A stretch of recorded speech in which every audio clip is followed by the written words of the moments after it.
magkahiwalay na yung mag-asawa, magkahiwalay na ng pugad, magkahiwalay na ng pamilya, paano pag may bibilin sila?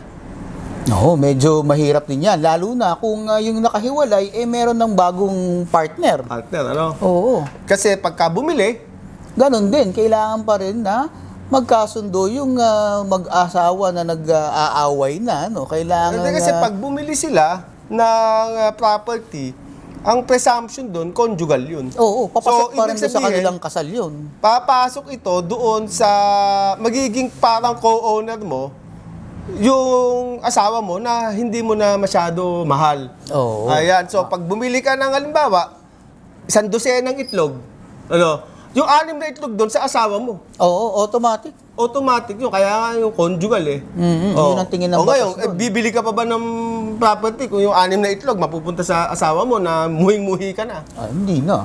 Sayang naman yung 6 na itlog. So anong problema doon?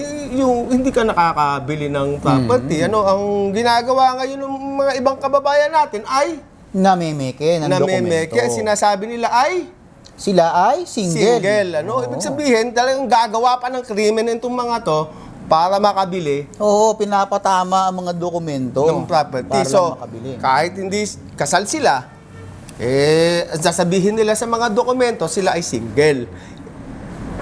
Bakit? Para yung 6 na itlog, hindi mapunta doon sa asawa nila na galit sila. Kahit sino ba naman, gusto mo bang bumili ng bagay pagkatapos yung kalahati, ibibigay mo doon sa taong galit ka? Oo, kaaway mo na nga yun, Kaaway mo bibigyan yun. mo pa. So, yun ang isang problema pagka walang divorce, ano?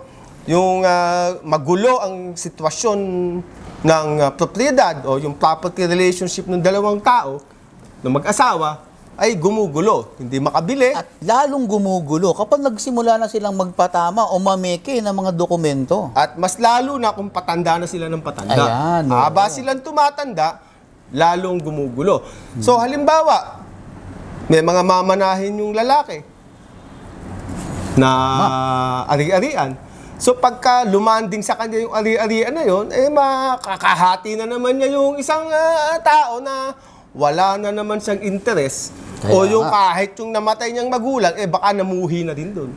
Ganun din. So, ibig sabihin hindi na ito masaya na sitwasyon.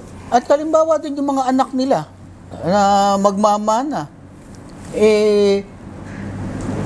magulo din kung ang mga property ay hindi malinaw sa ama, mas malabo na yun habang lumalaki ang pamilya. Kumbaga, parang nakumunoy na to habang tumatagal, mas lalo ka nababaon. Para sa karagdagang kaalaman at mga usapang lupa pa, like, share, and follow our social media platform.